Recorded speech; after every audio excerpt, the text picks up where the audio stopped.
말씀은 에베소서 6장 10절에서 12절 말씀입니다. 에베소서 6장 10절에서 12절입니다.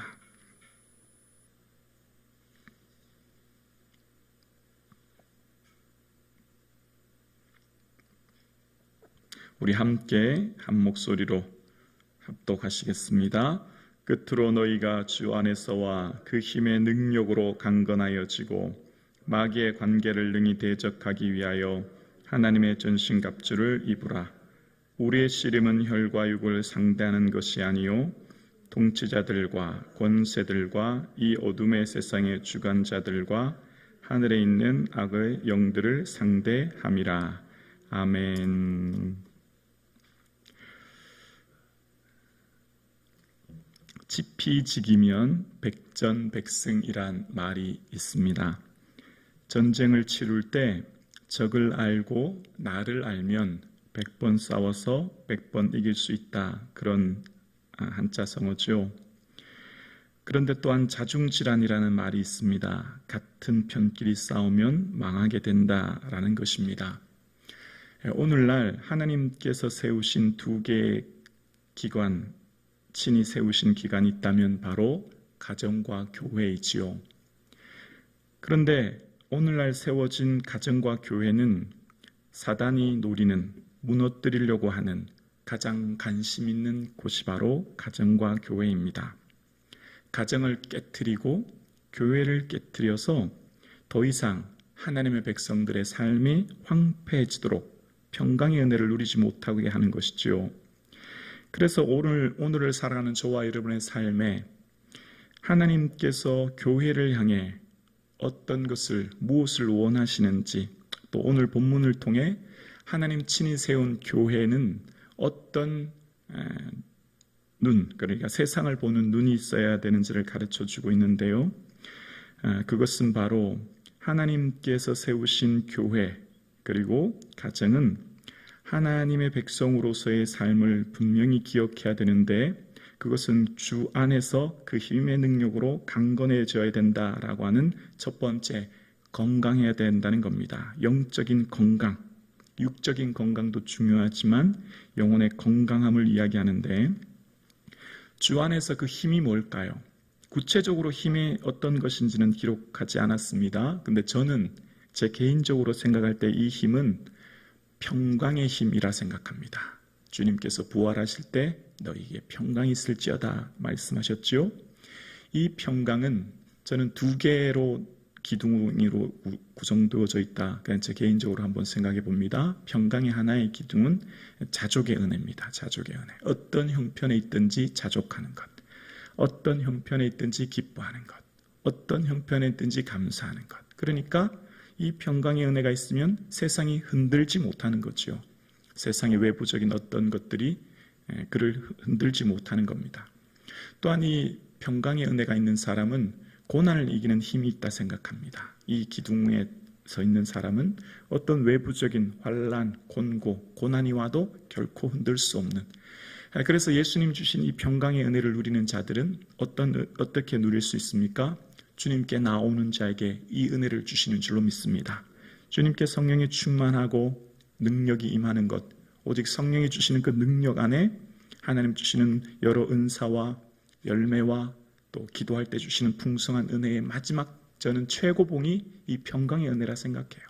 이 평강의 은혜 안에 머물러 있는 사람은 세상이 감당치 못할 사람이 되는 것입니다. 세상이 그를 어떤 방법으로도, 어떤 고난으로도 흔들 수 없는 능력 있는, 강건한, 세상이 그를 어떻게 할 수 없는 힘 있는 그런 능력 있는 삶을 살게 되는 것이지요. 오늘 이 새벽 예배 드리시는 사랑하는 성도님들에게 이 은혜가 있기를 주의 이름으로 축원합니다.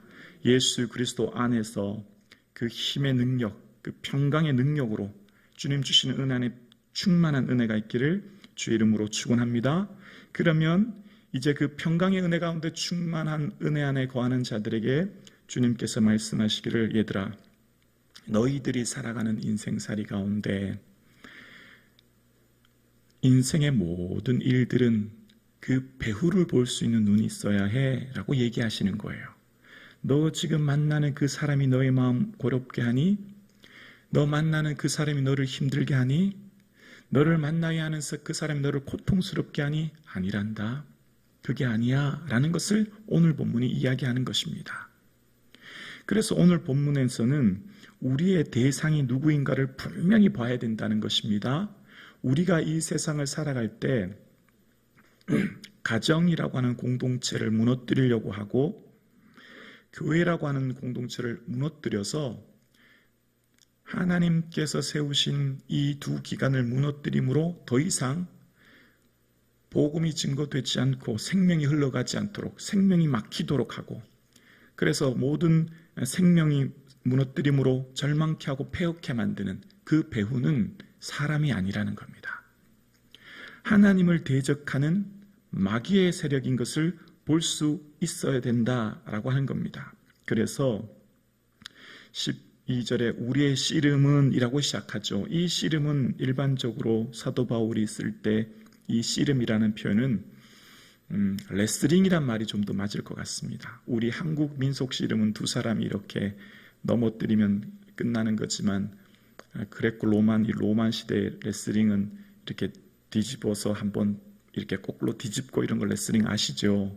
그러니까 지금 우리가 살아가는 이 세상에서는 대상이 있는데 우리를 넘어뜨리고 우리를 괴롭게 하여 가정을 파괴하고 교회를 무너뜨리려고 하는 대상은 단순한 존재가 아니라는 거예요. 씨름은 어떤 거죠? 지금 레슬링은 어떤 거죠? 잠깐 방심하면 넘어져요. 그 경기에서 지게 되어져요. 한판승이란 거 있죠. 한번 이렇게 뒤집으면 한판승. 그러니까 이 우리의 대상은 얼마나 영악한지 우리가 잠시 우리의 긴장을 놓치거나 우리가 잠들거나 우리의 마음을 놓으면 우리를 공격하는 대상이 사단이라는 거예요. 그래서 씨름이라는 표현을 하고 있는 것입니다. 바울은. 근데 이 씨름은 대상은 혈과 육이라는 말이 아니라는 겁니다. 그래 이 말은 지금 대유법인데 사람이 아니라는 것이에요. 사람이 아니라. 그러니까 왜 이 바울이 지금 이 대유법을 쓰느냐면 우리가 흔히 이런 말 하죠. 손이 모자란다 라는 말은 손이 모자란다는 것은 바로 일손이 모자란다 그런 의미를 하는 거죠. 그러니까 지금 사단이 말하는 것은 혈과 육이 아니야 라고 하는 것은 다른 말로 지금 우리가 싸울 대상은 사람이 아니다 라는 말입니다. 그럼 무엇이냐 라고 이야기할 때 그 뒤에 나오는 통치자, 권세, 어둠의 세상의 주관, 악한 영들 이것은 내 주체를 말하는 게 아니라 한 주체를 중복해서 강조해서 얘기하는 거예요. 바로 사단을 이야기하기 위해서 이렇게 이야기하는 것입니다. 배후의 역사하는 세력들을 향해서 이야기하고자 지금 바울이 이런 얘기를 하고 있는 겁니다. 자, 여러분, 사단은 우리를 공격할 때 어떻게 공격할까요? 사단의 전술이 뭘까요? 자, 믿는 성도들이 있어요. 믿음으로 열심히 신앙생활합니다. 그럼 사단이 구체적으로 어떻게 우리를 넘어뜨리려고 할까요? 우리를 어떻게 우리의 마음을 황폐하고 하고 평강이 떠나게 할까요? 사단은 아주 교묘한 방법이 있어요. 그것은 사람이라고 하는 대상을 내세워서 사람이라고 하는 그 대상을 통한 바로 생각을 무너뜨리는 거예요. 바꿔 말하면 더 넓은 지경인 마음을 공격하는 것입니다. 사단의 관심은 여러분의 마음이에요. 여러분의 마음을 무너뜨리고 여러분의 마음을 고통스럽게 하고 여러분의 마음을 흔히 우리가 그렇게 말하지 않습니까? 시험 들었다. 성도들이 시험 들었다. 다른 말은 바꿔 말하면 마음 상했다는 거죠. 마음 상했다. 마음을 상했다는 말 다른 말로 하면 영적으로 병들게 되었다는 거죠. 그렇게 되면 어떻게 되죠? 그 사람 보기 싫고 그 공동체 가기 싫고 그곳에서 신앙생활 하기 싫고 더 이상 예배드리기 싫게 되죠. 관계 단절이 일어나죠. 공동체를 떠나게 되죠. 그것은 가정도 마찬가지예요. 부부 싸움에서 가장 큰 상처는 뭐죠? 마음이 상처받는 거죠. 마음을 고통스럽게 하는 거죠. 그래서 더 이상 가정을 이루지 못하게 하는 거죠. 교회도 마찬가지입니다. 교회도 구원의 통로인, 생명의 통로인 교회를 무너뜨린 것은 우리의 성도들 간에 마음을 상하게 하고 마음을 고통스럽게 하는 거죠. 그래서 신앙생활 할 때 늘 주의해야 될 게, 긴장해야 될 게, 우리가 예수님께서 말씀하셨죠. 시험에 들기 전에 깨어 기도하라. 예방하는 게 더 중요합니다. 경찰서에도 보면 방범가라는 게 있죠. 죄를 짓기 전에 먼저 순찰하고 예방하는 겁니다. 소방서에도 그런 게 있고 의학에도 예방의학과가 있고 모든 곳에는 문제가 일어나기 전에 먼저 예방하는 모든 부서가 있듯이 교회도 예수님께서도 시험에 드는 것 이미 늦다는 거죠. 그 전에 어떻게 해야 되죠? 기도하는 게 그래서 중요하다는 겁니다. 그래서 기도하면 이게 보인다는 거예요. 기도하는 사람에게는 저 사람이 나를 괴롭게 하는 게 아니구나. 저 분을 통해서 나를 시험에 들게 하는 그게 아니구나 라는 것을 볼 수 있는 눈이 있게 된다는 거죠. 오늘 이 새벽 예배 드리시는 여러분은 하나님이 귀히 여기는 중보기도의 사역자들입니다. 사단은 여러분을 넘어뜨리기 위해 시시탄탄 노리고 있습니다. 사단은 저를 공격하려고 하고 또한 여기 기도하고 계시는 여러분들이 대상입니다. 그래서 늘 깨어 기도할 수 있기를 주의 이름으로 축원합니다. 그래서 여러분들의 삶 가운데 여러분이 얼마나 중요한 사람이라고 하는 것을, 중요하다면 중요할수록 더 공격하거든요. 다른 말로 말하면 여기 계신 새벽 예배 드리신 우리 성도님들이 얼마나 존귀하고 귀한 분들인지 몰라요. 여러분들이 거룩한 손을 들어 기도함으로 가정을 지키고 교회를 지키고 민족을 지키는 것입니다. 그러므로 늘 깨어 기도할 수 있기를 주의 이름으로 축원합니다. 또 교회 지도자들, 교육자들을 위해 기도해 주시고 늘 깨어 기도할 수 있도록, 시험에 들지 않도록 기도해 주시기를 원합니다.